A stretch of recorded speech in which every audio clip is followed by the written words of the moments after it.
Bonjour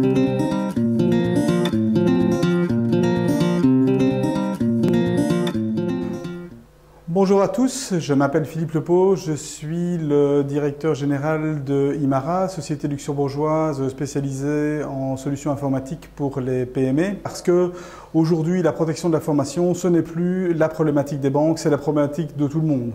L'information se numérise de plus en plus, elle existe de plus en plus majoritairement comme données maîtres de format électronique et donc dématérialisé.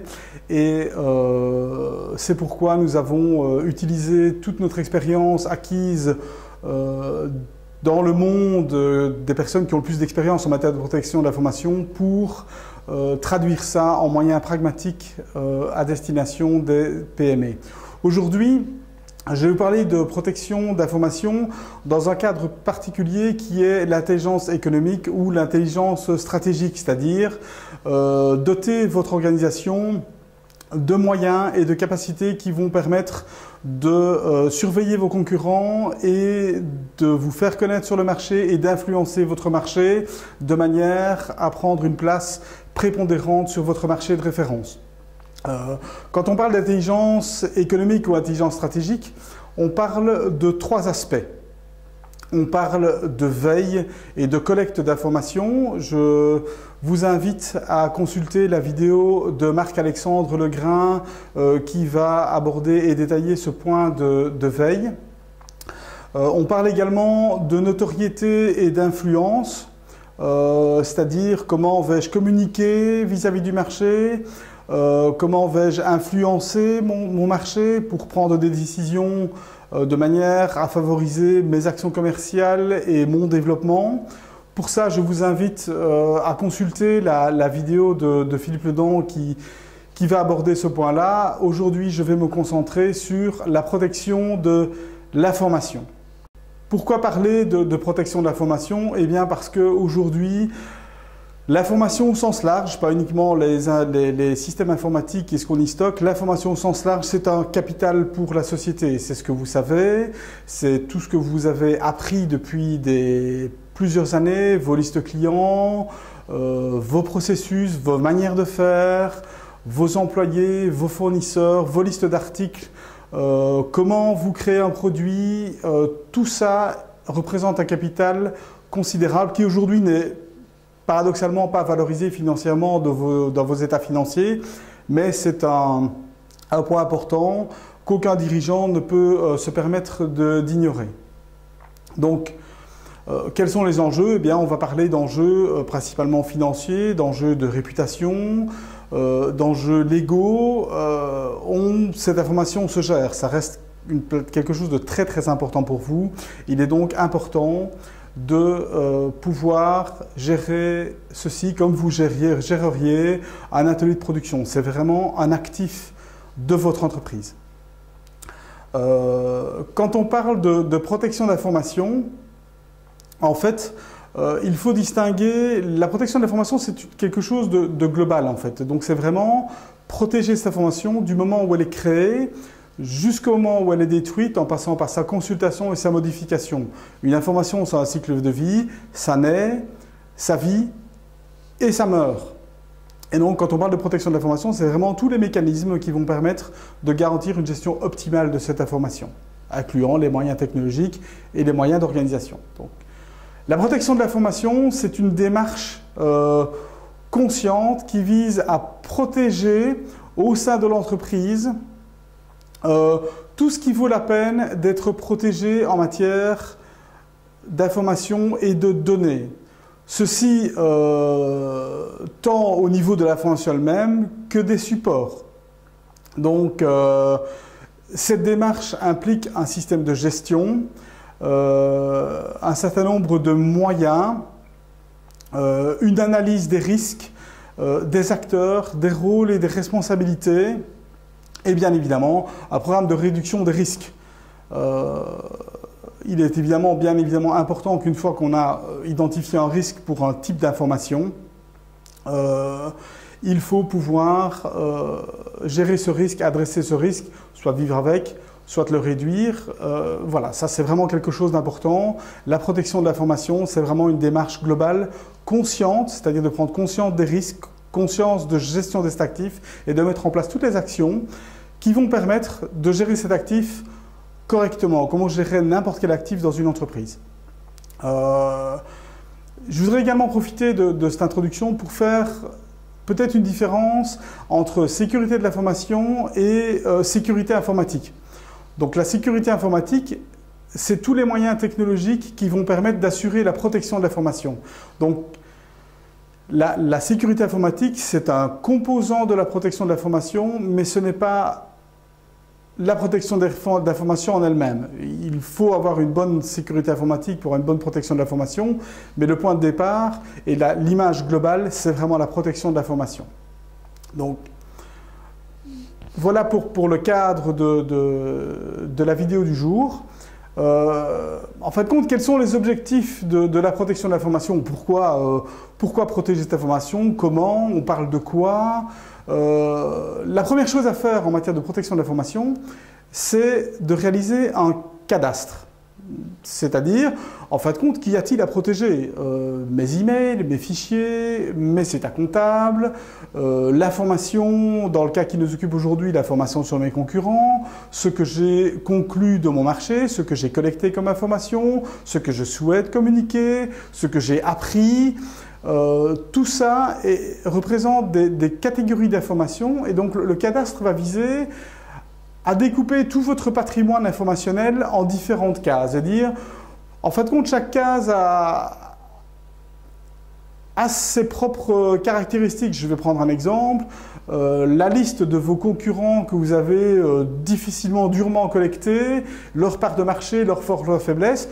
C'est de l'information qui est très difficile à obtenir, qui coûte extrêmement cher. Si maintenant, à l'opposé du spectre, vous avez de l'information qui est les modes d'emploi des produits que vous vendez qui viennent de vos constructeurs, c'est de l'information dont vous avez besoin, elle ne doit pas être protégée de la même manière que ce que vous connaissez de vos concurrents. Pourquoi? Simplement parce que répliquer les modes d'emploi de vos concurrents, c'est facile. Il suffit d'aller sur leur site web ou sur l'extranet qu'ils ont mis à votre disposition. Ce n'est pas une information qui est compliquée, qui n'est pas très confidentielle d'une part, et qui n'est pas très difficile à répliquer d'autre. Donc les moyens mis en œuvre pour protéger de l'information hautement confidentielle, délicate et complexe va bien évidemment être différent d'une information semi-publique très facile à répliquer. Et donc vraiment faire ce cadastre indépendamment de toute technologie, de dire ben voilà quels sont les types d'informations que je veux protéger, c'est la première étape. Une fois qu'on a fait ce cadastre, il faut évaluer quels sont les risques. Quand on parle de sécurité d'information, il est important de parler d'impact. Donc, que se passe-t-il si mon information est rendue publique? Que se passe-t-il si l'information que j'utilise n'est pas fiable? Donc, vraiment, cette notion d'impact est vraiment fondamentale. Donc, c'est vraiment en termes de ça, en termes d'impact métier. Donc, quand on va parler pas d'impact, on va parler d'impact sur votre réputation. Si vous lâchez dans le public votre liste de clients avec leur numéro de GSM, c'est une catastrophe en matière de réputation. Vos clients ne vous rendent plus confiance. Quel est l'impact financier? Si vous lâchez de l'information confidentielle, vous risquez d'avoir des pénalités, vous risquez d'avoir des pertes de parts de marché. Donc il y a un impact financier derrière la protection qui est sous-jacent à la protection de l'information. Ça va bien évidemment avoir un impact en matière de crédibilité, et ça c'est évident. Et donc, c'est vraiment important de comprendre quelles sont les conséquences. Donc, quand on parle de protection de l'information, on parle surtout de conséquences, de risques et en fin de compte d'impact. Alors, maintenant, pour être plus détaillé sur les types d'impact, et sur, en fin de compte, les dimensions à protéger, traditionnellement, en matière de protection de l'information, on parle de trois choses. On parle de confidentialité, on parle d'intégrité et on parle de disponibilité. Donc, la confidentialité, ça, c'est qui va avoir accès à quoi dans votre entreprise. De manière schématique, la confidentialité, si vous n'avez pas le droit d'avoir accès à l'information, quand vous cliquez sur le répertoire, le système vous répond en disant « vous n'êtes pas autorisé à avoir le contenu de ce répertoire ». Ça, c'est vraiment la confidentialité. La confidentialité, ça va être les armoires fermées à clé, ça va être les documents des ressources humaines, feuilles de paye, contrats qui vont être mis sous clé et auxquels seules quelques personnes ont le droit d'accéder parce que seules les personnes ont soit le code de l'armoire, soit la clé. Donc ça va vraiment être la confidentialité qui peut voir l'information. La disponibilité, ça c'est l'aspect qui va dire mais j'ai droit d'accéder à l'information, mais puis-je la consulter? Ai-je la capacité de la consulter quand j'en ai besoin? Alors, nous sommes habitués à avoir l'information qui est disponible tout le temps, mais il se peut qu'une panne informatique rende les informations inaccessibles. La question pour chaque type d'information que vous aurez identifié dans votre cadastre va être de dire, mais en fin de compte, quel est le délai pendant lequel je ne peux pas avoir accès à l'information? Donc je peux vivre sans information pendant 24 heures, 48 heures, une semaine, 2 semaines. Et ça, c'est vraiment important de décider, a priori, quand vous avez besoin d'accéder à cette information. Et à quelle fréquence et combien de temps vous pouvez vivre sans accès à l'information. Pourquoi? Parce que ce délai va conditionner les moyens qui vont être mis en place pour rendre cette information disponible dans le délai que vous aurez choisi. Je vais prendre un exemple. Début septembre 2017, il y a eu un effondrement de chaussée à Bruxelles. Eh bien, cet effondrement de chaussée a fait que les bâtiments n'étaient pas accessibles par ordre de police. Et donc, si vous avez des archives papier, eh bien, ces informations n'étaient pas accessibles parce que simplement vos bureaux ne sont pas accessibles. C'est pas un scénario de science-fiction, il est tout à fait possible. Et on parle d'un effondrement de chaussée par an à Bruxelles selon les autorités, parce que le système d'égouttage est vétuste et que c'est possible. J'ai vécu dans une des entreprises pour lesquelles j'ai travaillé un effondrement d'un carrefour important. Eh bien, pendant 24 heures, nous n'avons pas pu accéder aux locaux. Les systèmes informatiques étaient fonctionnels, on parvenait à les accéder, mais tous les documents qui étaient restés sur place, impossible. Et donc, il est important de décider, a priori, comment et quand vous devez avoir accédé à ces informations. Si vous avez des archives papier, si vous avez besoin de les accéder en 24 heures, il est prudent de prévoir une copie de ces archives dans un autre lieu, de manière à ce que si le site principal n'est pas disponible, de pouvoir y accéder. Donc ça, c'est vraiment important. Cette disponibilité n'est pas négligée. Toutes les informations ne sont pas toujours disponibles. En cas d'un système informatique, si vous dites que ça doit être dans 24 heures, eh bien, votre prestataire informatique mettra en place les moyens nécessaires de manière à ce que vous ayez vos informations disponibles sur 24 heures. Même si votre bâtiment s'effondre ou malheureusement vous avez un incendie ou une inondation, les systèmes informatiques principaux sont noyés, c'est à votre prestataire informatique, sur base de vos besoins métiers, de mettre en place ces systèmes technologiques qui vont permettre d'assurer cet objectif métier.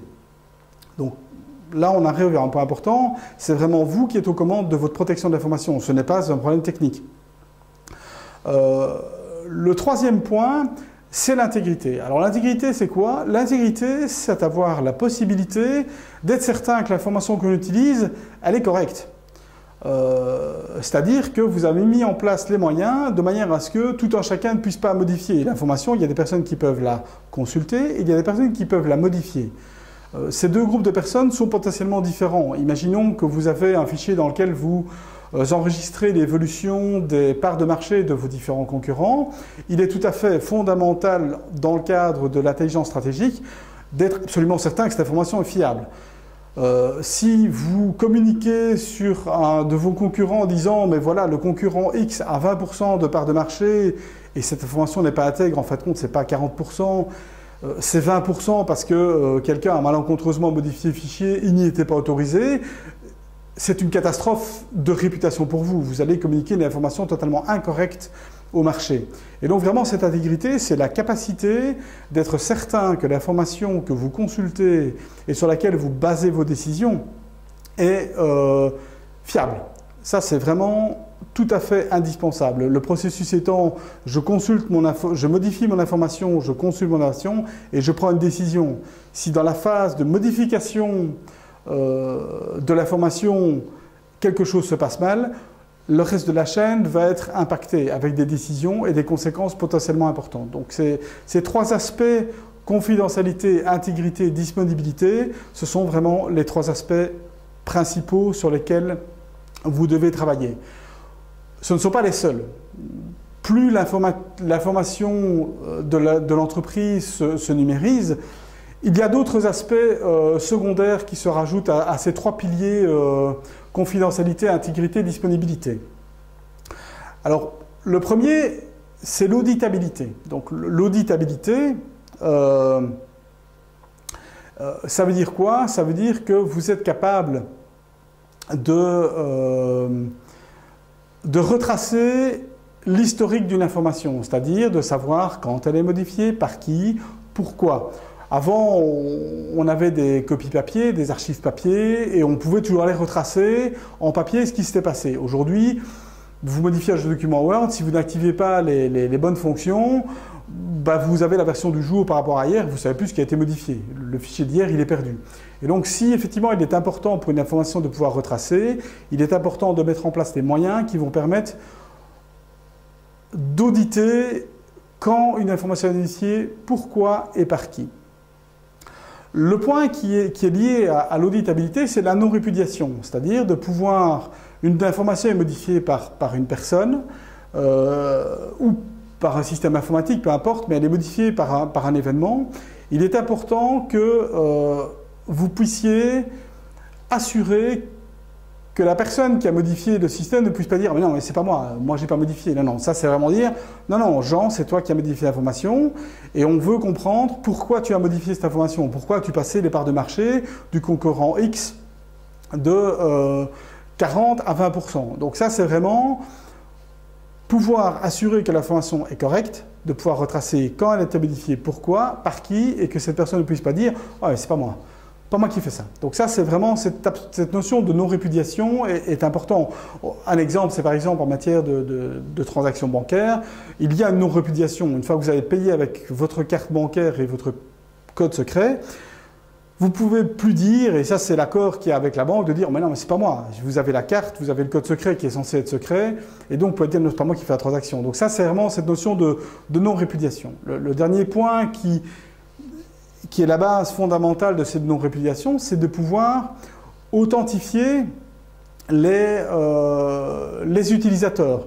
Pour l'authentification, j'en reviens maintenant à la non-répudiation. Ce qui sous-tend la non-répudiation, c'est la capacité d'authentifier effectivement qui a modifié cette information, c'est-à-dire d'être certain si on a Pierre, Jean et Jacques qui sont à même et autorisés à modifier de l'information, il est absolument fondamental de pouvoir être certain que c'est bien Jacques qui s'est connecté au système et pas Jean qui s'est connecté avec le mot de passe de Jacques. Donc ça, on va parler de mots de passe de plus en plus complexes. On peut imposer une majuscule, une minuscule, une lettre.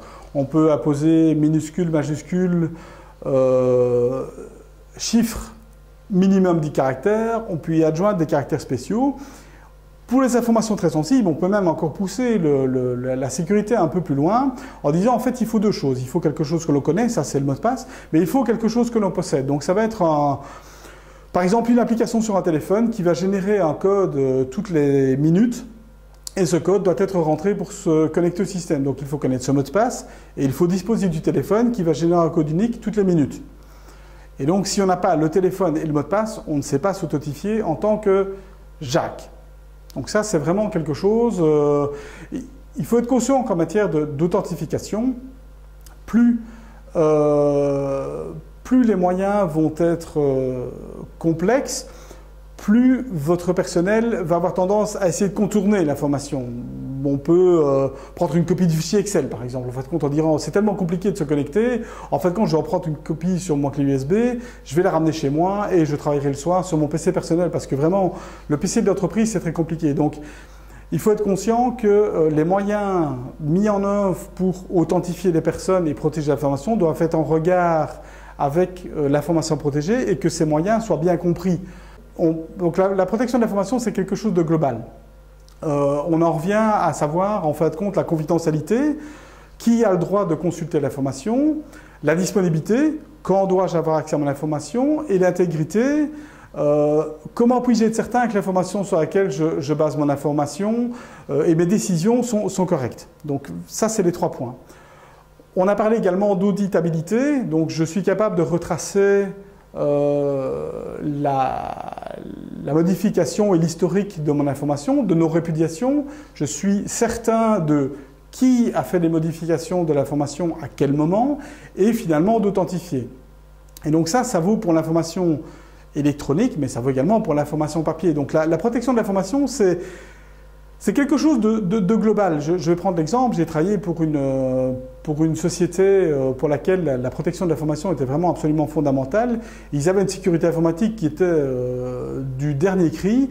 Par contre, il y avait sur les bureaux des informations imprimées qui traînaient. Et en fin de compte, le fait que les documents imprimés n'étaient pas sujets à une politique particulière d'avoir des bureaux vides quand on partait le soir, invalidait une partie des moyens technologiques mis en place pour protéger la partie digitale des informations, puisque, en fin de compte, on trouvait sur le bureau des informations confidentielles, pas toutes, mais quand même quelques-unes. Donc voilà pour les objectifs de la protection de l'information et comment l'aborder dans votre entreprise, donc sous forme d'impact et sous forme des différentes dimensions que nous avons vues. Donc, j'en arrive maintenant à comment mettre en place cette politique et ces moyens et comment protéger l'information de manière pratique. Donc, quels sont les défis actuels? Eh bien, en fait, aujourd'hui, l'information est de plus en plus numérique, de plus en plus immatérielle, et donc ça a des caractéristiques propres, l'information numérisée. Aujourd'hui, vous pouvez envoyer un dossier d'intelligence stratégique à l'autre bout du monde en moins d'1 seconde. Que ce soit volontairement en cas d'espionnage industriel ou de corruption d'un de vos employés, ou simplement par inadvertance, où on envoie à un collègue ou à un client, c'est dans le fichier, dans le sous-répertoire mes documents, le dossier complet qu'on a préparé pour le conseil d'administration, on se trompe de fichier, on fait un glisser-déposer du dossier d'intelligence économique et on l'envoie à un client ou à un fournisseur. On pousse sur le bouton et au moment où on pousse sur le bouton, on dit zut, trop tard et c'est parti. Et donc, vraiment le fait que s'il soit facile de la dupliquer, de l'envoyer, de l'expédier, ça demande des choses vraiment particulière. Avant, on mettait les armoires sous clé et on avait 2 copies de la clé et c'était fini. Aujourd'hui, c'est plus le cas en fait. On peut rajouter des gens dans les systèmes informatiques, les supprimer, des gens s'en vont, quittent. Donc tout ça rend que l'information est tellement accessible de partout et tellement simplement sur vos téléphones. La probabilité, la quantité d'endroits d'où on peut consulter l'information rend les choses beaucoup plus complexes. C'est comme si dans votre maison, vous aviez des portes partout.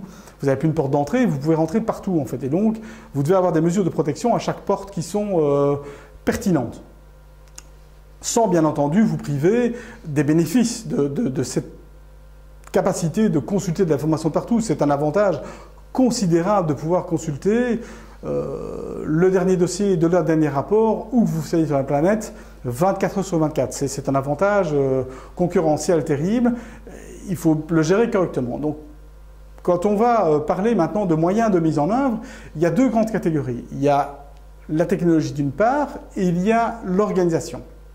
Il faut savoir qu'en matière de sécurité de l'information, le gros point faible, c'est toujours c'est l'être humain en fait. C'est-à-dire que c'est lui qui va faire une fausse manipulation, c'est lui qui va faire une erreur, c'est lui qui va mettre une clé USB avec des virus dessus. Et donc, en matière d'organisation, la personne qui va manipuler la machine va être un point d'attention particulier.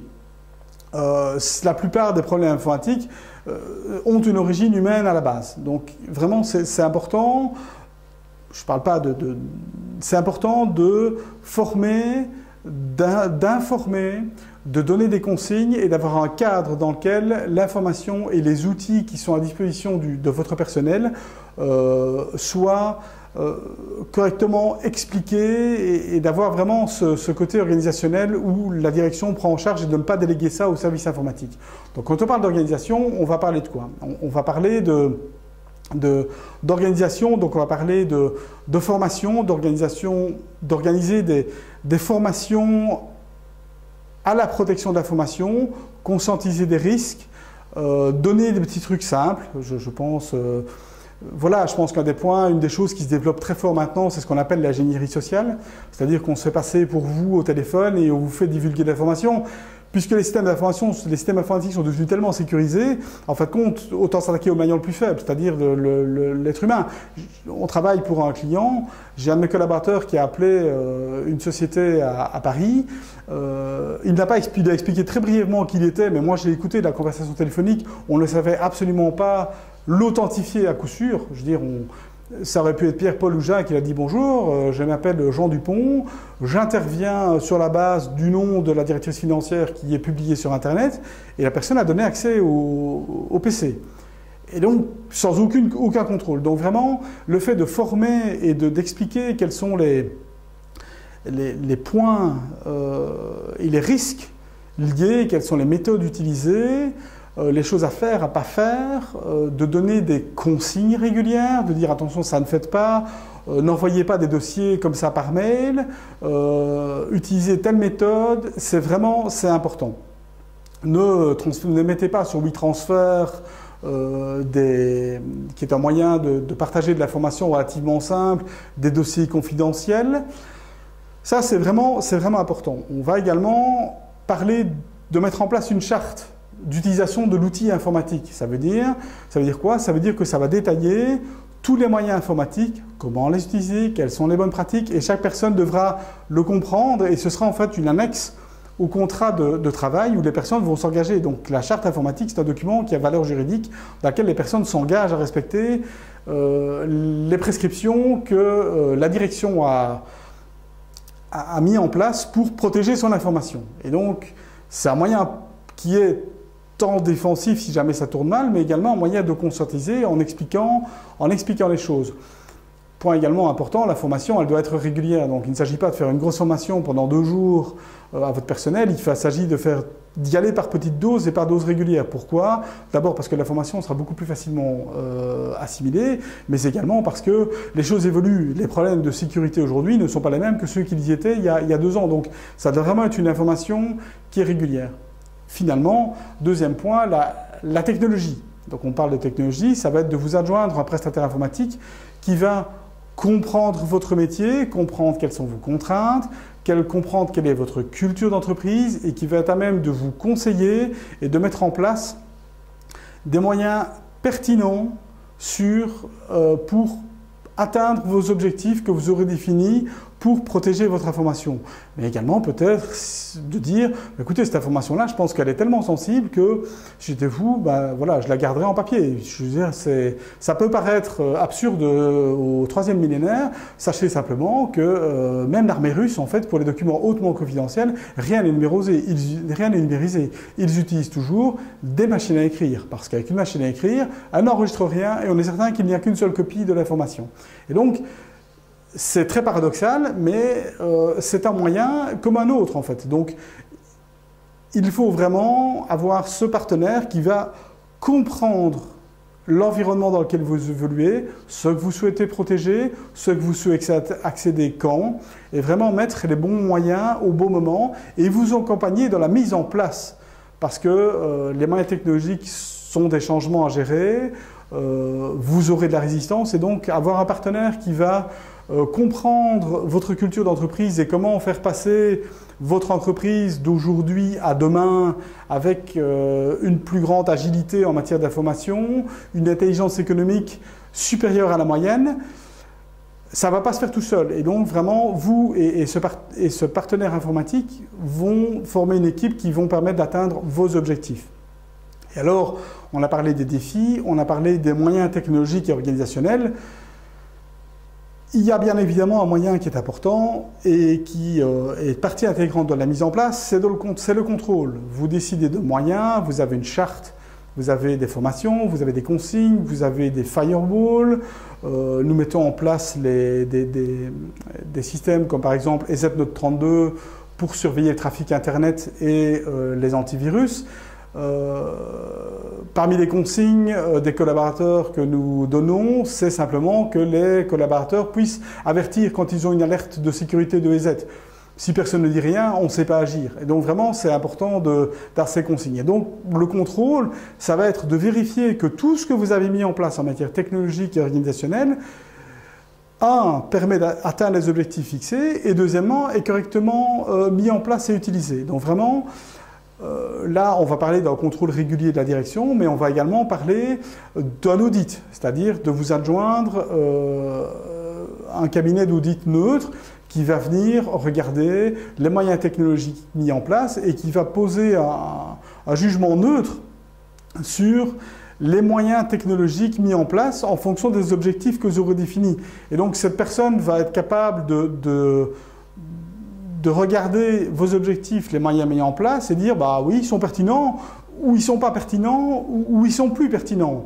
Parce que vous avez des objectifs qui ont été définis, les objectifs de protection de l'information vont évoluer dans le temps, et la technologie et l'ingéniosité des personnes qui tentent d'accéder à l'information, elle évolue également. Donc tout ça va progressivement dans le temps dériver et s'éloigner l'un de l'autre, et donc il est important d'avoir un regard extérieur pour dire en fin de compte comment est-ce que je rassemble les deux de manière à être certain que eh bien, mes moyens sont toujours en phase avec mes objectifs. Donc voilà pour la mise en place. Donc je dirais en guise de conclusion, pour avoir une intelligence stratégique effective et pertinente, c'est-à-dire qui va permettre de collecter de l'information, de communiquer vis-à-vis du marché au travers, d'une part, la veille et la collecte d'informations, comme vous pouvez le voir dans la vidéo de Marc-Alexandre Legrain, ou la communication vis-à-vis du marché et l'influence, comme l'explique Philippe Ledan. Eh bien, vous avez cette partie qui est entre les deux, donc entre la collecte d'informations et la communication et la décision concernant cette information, vous avez la protection de l'information. Donc ça, c'est un des trois piliers. Voilà aujourd'hui, donc je dirais en conclusion, quels sont vos objectifs? Et ça, c'est vraiment un exercice que vous devez faire en tant que direction. Vous n'avez pas besoin d'un technicien à ce moment-là, vous avez besoin de spécialistes qui peuvent vous aider dans la définition de vos objectifs, qui peuvent vous challenger. Ensuite, vous avez la mise en place pour laquelle vous aurez besoin de personnes spécialisées dans les technologies, dans l'organisation, sur les moyens de mettre en œuvre, parce que c'est un métier particulier. Et finalement, vous aurez besoin de personnes pour contrôler le tout. Voilà, je vous souhaite une belle journée. À bientôt.